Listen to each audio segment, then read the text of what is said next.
ముందుగా మనం పప్పుని కడిగి ఒక అరగంట నానబెట్టుకుందాం. నానిన పప్పులో తక్కాలి, ఎర్రగడ్డ, ఎండుమిరపకాయలు, వెల్లుల్లి వేసి ఉడికించుకుందాం. ఆహా అమృతం అంతులేని ఆనందం, చెప్పరా ఇది పప్పేగా, మన ఊరి పప్పేగా, పల్లెల్లో ఇంటింట. నిమ్మకాయ సైజు చింతపండు వేసి బాగా కలుపుకొని ఉడికించుకోవాలి. బాగా ఉడికిపోయింది. ఇప్పుడు దీన్ని తీసి మెత్తగా ఎనుపుకుందాం.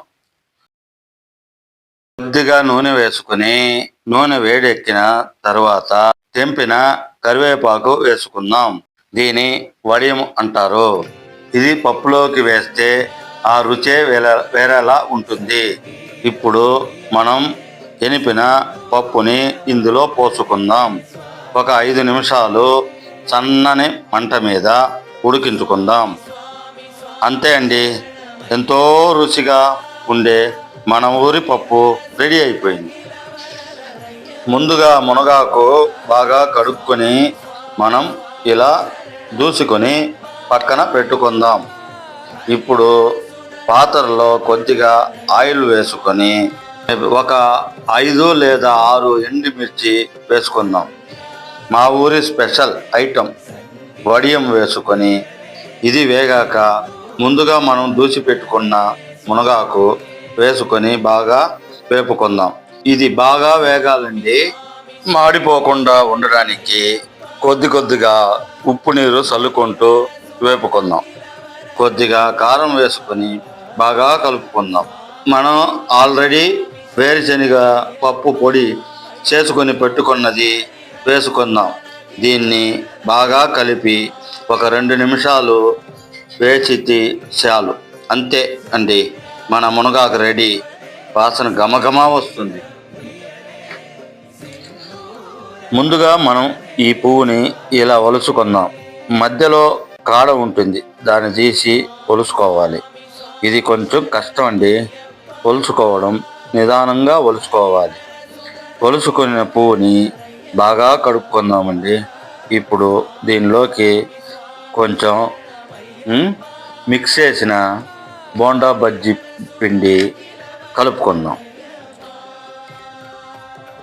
రుచికి సరిపడేలా ఉప్పు వేసి కలుపుకుందాం. దీన్ని ఒక అరగంట పక్కన పెడదాం. బాగా అన్ని పువ్వుకి పడుతుంది. ఇప్పుడు ఆయిల్ వేసుకొని బాగా మరిగాక సన్న మంట మీద పకోడా వేసుకుందాం. దీన్ని నిదానంగా తిరిగ్గా వేసుకొని మెల్లగా వేయించుకుందాం. చూసారా ఎలా వచ్చిందో? ఇలా వచ్చాక ప్లేట్లోకి తీసుకుందాం. అప్పుడు కొద్దిగా పచ్చిమిర్చి అండ్ కరివేపాకు ఆయిల్లో వేసి తీసుకుందాం. అంతే అండి, సూపర్ అరటి పువ్వు పకోడా రెడీ. ఇప్పుడే తెంపిన అరిటాకులో వేడి అన్నం వేసుకొని మా ఊరి టైపు చేసుకున్న పప్పు వేసుకొని మునగాకు తాలింపు వేసుకొని అరటి పువ్వు పకోడా పక్కన పెట్టుకొని అబ్బా ఎంత బాగుంది చూడ్డానికి. ఇలా పప్పుతో ముద్ద కలుపుకొని తింటూ ఉంటే యమ్మీ టేస్ట్. మునగాకు కొద్దిగా కలుపుకొని తింటూ ఉంటే అదిరిపోయింది అండి.